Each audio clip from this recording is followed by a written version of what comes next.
This story began on November 10, 2000 in New York, when police officers pulled a body out of the East River that had been stuffed into 3 laundry bags. The police received a call from a witness who thought he had spotted a body floating in the water, and the Marine police were sent to search for it.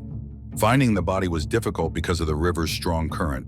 The search was further complicated by windy weather. The divers who entered the water could not see beyond the tips of their noses and had to move almost entirely by feel. Currents were pushing against them from 2 different directions, which was extremely dangerous. For that reason, the police dispatched a helicopter. Near the promenade, they spotted the body, and it was pulled from the water. The man's body turned out to be wrapped in 3 canvas bags like the kind used for dirty laundry. One was pulled over his head, the second was tightly wrapped around his torso, and the third was placed over his legs. It was perfectly obvious that this was a victim of murder. Otherwise, why wrap him in bags and throw him into the river? The medical examiner carefully opened the top bag and saw the man's face. It appeared that he was slightly over 50, but that was all that could be said because the body was badly decomposed. A fabric belt, likely from a coat, was wrapped around the man's neck, and it had left a deep groove, indicating that the victim had been strangled. It is a horrific way to die. The final moments of his life were agonizing. Investigators immediately noticed one unusual detail. The victim's body had been decomposing for 5 to 7 days. However, if he had been strangled and then immediately thrown into the river, there would have been signs of decomposition in water, corresponding marks on the skin. After all, bodies decompose differently in cold water than they do in a dry, warm environment. The medical examiner concluded that the body had been in the water for about 2 days. This meant that the man had been killed approximately a week earlier and only then thrown into the river, after which the body surfaced. In other words, the body had been hidden or kept somewhere for about 5 days. The body was taken to the morgue for an autopsy. When the medical examiner carefully removed the bags, he saw the body of a man wearing a white shirt and pajama bottoms. He was barefoot. The man was dressed very much as one would be at home, and accordingly, he had no documents or wallet on him. The police immediately realized that they would have to work hard to determine who this man was. However, there was a ring on his ring finger. This allowed 2 conclusions to be drawn right away. First, the deceased was married. Second, the theory of a robbery gone wrong could be ruled out. The autopsy confirmed that the man died as a result of asphyxiation. Murders of this kind are usually very personal, as they reveal the depth of rage in which the killer was acting. This meant that the deceased most likely knew his attacker. It was impossible to determine the exact time of death, but the medical examiner confirmed the initial assumption that the body had been decomposing in a warm environment for 5-7 days before it was thrown into the river. During the autopsy, a DNA sample was taken from the man, both to determine at least his race and for later identification. DNA analysis showed that the man was of Asian appearance. From there, the police pursued several different avenues to identify the body of the man pulled from the East River. First, they ran the victim's fingerprints through their databases, but found nothing. Then they contacted the missing persons unit in case someone matched the man's description. Again, nothing turned up. However, there was a label on the man's clothing with writing in Chinese. Officers went to Chinatown, hoping someone might recognize the label or tell them whether such items were sold there or imported from China. Unfortunately, this too led to disappointment. They still did not know who the body in the morgue belonged to. Had he fallen victim to gang violence, personal animosity, envy, or jealousy? Perhaps it was a contract killing, or even the work of a serial killer. The last remaining hope was that someone would begin searching for the man. After all, the ring on his ring finger indicated that he was married, which meant that someone would surely notice his absence. In this, they turned out to be right. 5 days after the body was discovered, a young woman named Teresa contacted the missing persons unit. Her father, mother, and younger sister had gone missing. Since the woman was of Asian appearance, detectives assumed that this might be the man whose body was lying in the morgue. So as not to shock her, they first asked her to identify the man by his clothing. A white shirt and pajama bottoms. Teresa recognized the clothes as her father's. She was then taken to the morgue where she confirmed that the deceased was indeed her father. His name was Stephen Leung. However, this raised a new question. Where were her mother, 40-year-old Chilin Leung, and her 17-year-old sister, Connie Leung? The police feared that something terrible might have happened to them as well. Were they alive? Had they been kidnapped? Was the perpetrator planning to kill them too? A race against time began to find them. The detectives hurried to gather all the information they could from Teresa. She told them that her parents, Chilin and Stephen, had moved to New York from Hong Kong sometime around 1970. Her father found work as a waiter at the Meridian Hotel. Chilin worked at a Chinese restaurant. Her parents were incredibly hardworking. They worked late 7 days a week, often took extra shifts, and agreed to side jobs. Overall, they devoted themselves to giving their children the best possible opportunities in life. There were 3 children in the family. The eldest, Teresa, was already an adult and lived separately from her parents, having her own place. Her younger brother, Frederick, also known as Frederick or simply Fred, was a student. 19-year-old Fred lived with his parents. For the most part, however, he was left to his own devices since Chilin and Stephen were always at work. At the same time, he had never been a problem child. Even at 19, he seemed like a quiet, well-mannered young man. He was not the type to start fights or pick arguments. Essentially, his main passion was skateboarding, and in his free time away from university, he relaxed with friends and wrote his board. As for Teresa and Fred's younger sister Connie, she was 17 years old. She was still in school and was an excellent student. She had top grades and was expected to go on to medical school. In other words, her parents' dream was close to being fulfilled. Their youngest daughter, like her older brother and sister, was meant to achieve far more in life. Teresa said that she and her mother spoke on the phone every day, but she had not heard from her mother for several days now. She also knew that 2 days earlier, on Saturday, her sister had missed a scheduled appointment. Connie had been looking for a studio apartment, but she never showed up for the meeting. Teresa became worried, called her brother, and asked where everyone had gone. He replied that he did not know. Teresa decided to contact the police and report all 3 of them missing. What immediately troubled the detectives was the fact that Fred had not been the first to raise the alarm. After all, he should have been the first to notice their absence. How could he not have wondered where they were? Investigators concluded that he might be connected to their disappearance. That meant they needed to speak with the young man and inspect the apartment where the family lived. Fred let the officers in and agreed to answer their questions. The apartment was somewhat cramped as it was filled with all kinds of belongings, but overall nothing immediately caught the officers' attention. Fred repeated what he had told Teresa. He did not know where his parents and sister were. The last person he had seen was Connie. A few days earlier, his sister had told him that their father had taken on extra hours at work and that their mother had found a side job as a nanny. After that, he had not seen anyone in the apartment, including his sister.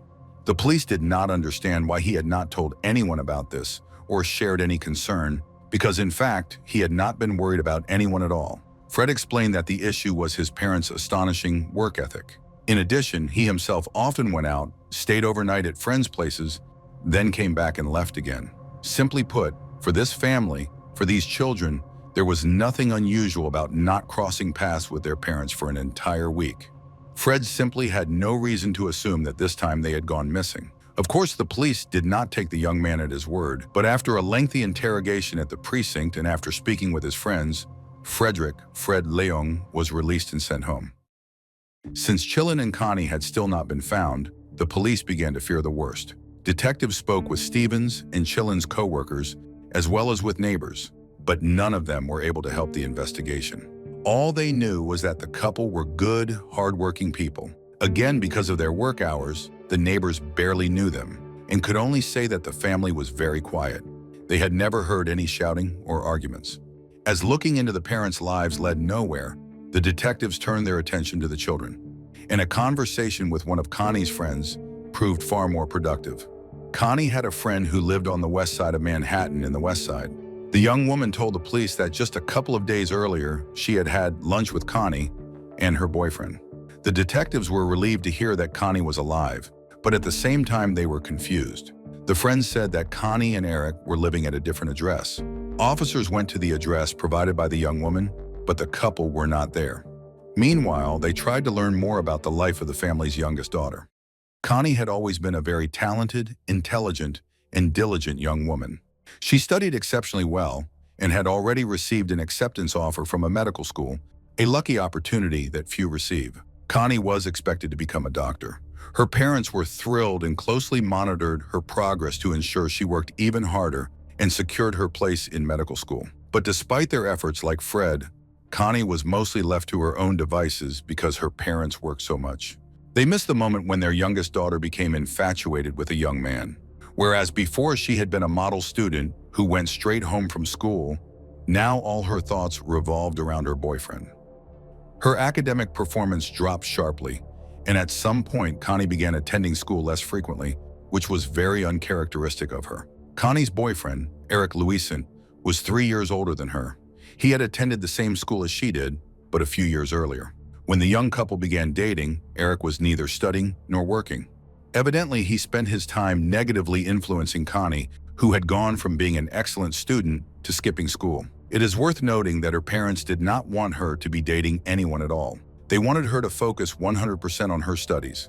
But Eric provoked a particular dislike from them. The police learned that Eric had been kicked out of his own home. Connie's older sister, Teresa, reported that Eric would often sneak into the family apartment and spend a lot of time there. The parents demanded that their daughter break up with her boyfriend, but this only caused further problems in the family. 1 or 2 days before the murder, Stephen Leung had gone to his daughter's school regarding her grades and truancy. He was very displeased with what he learned about Connie's academic performance.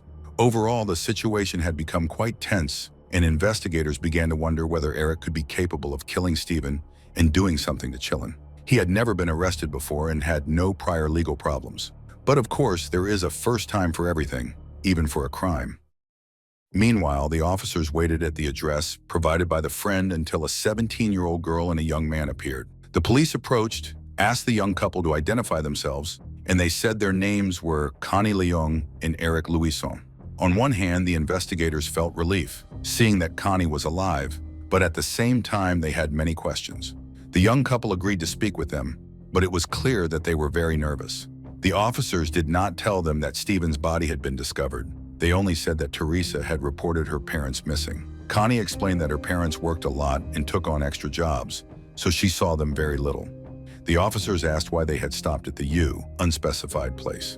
The young people replied that their parents did not approve of their relationship, so they were planning to run away. During the conversation, the police realized that Connie and Eric were hiding something, and that getting answers from them while they clung to each other would be impossible.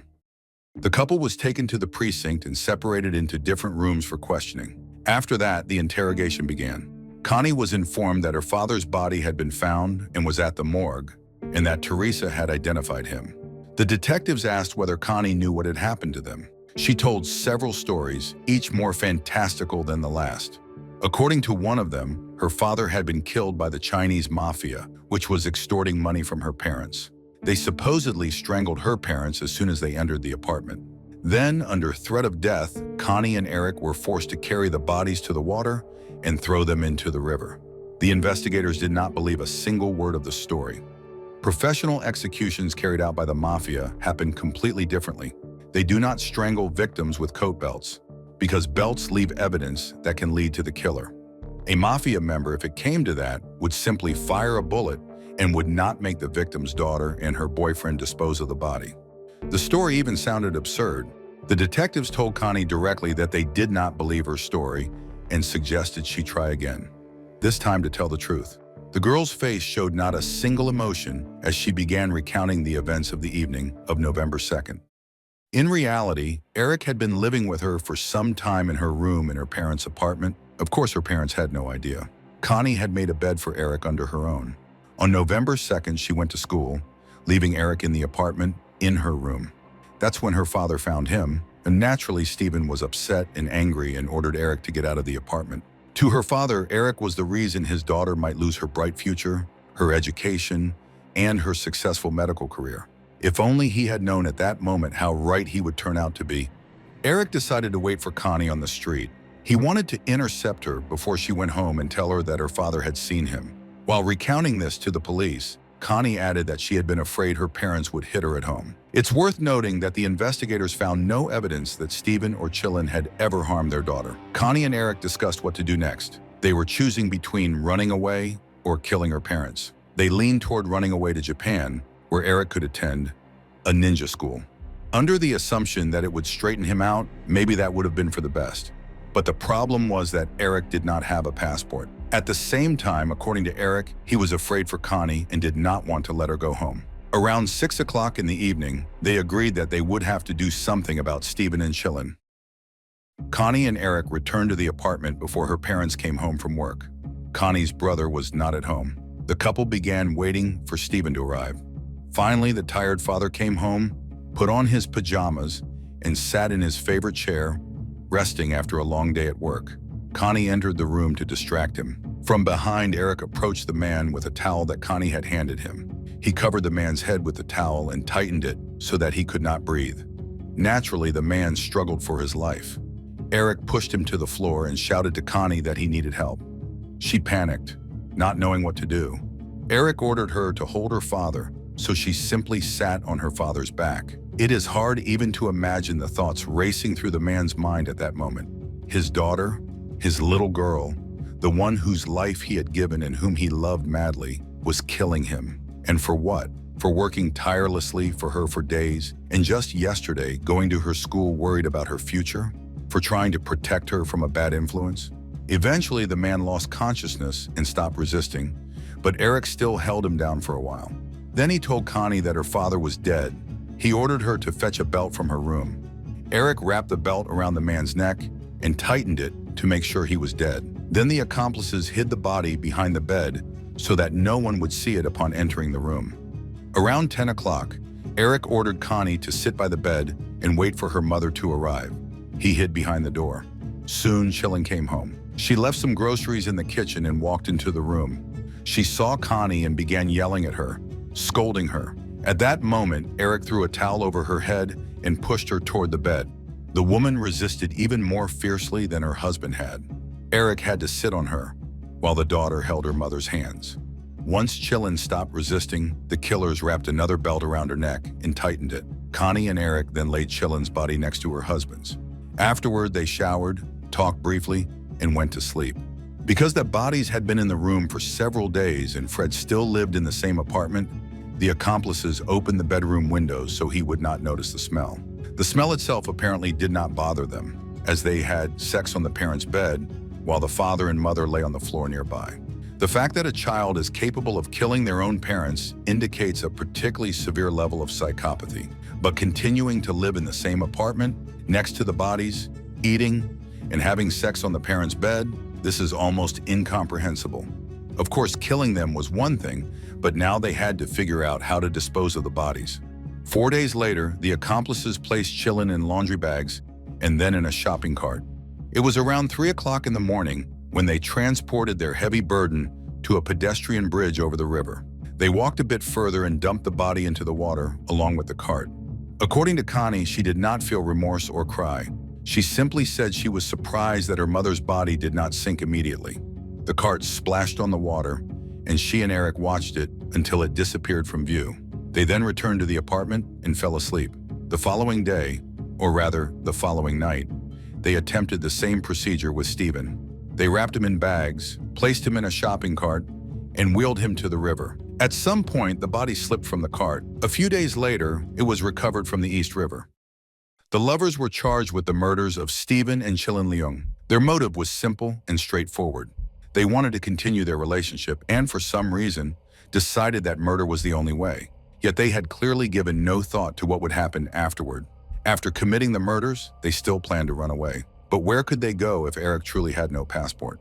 They had killed their parents and traded away the chance to attend medical school, their future, for a young man whose biggest ambition was to attend a ninja school in Japan. It seems that Connie was not nearly as clever as people had believed.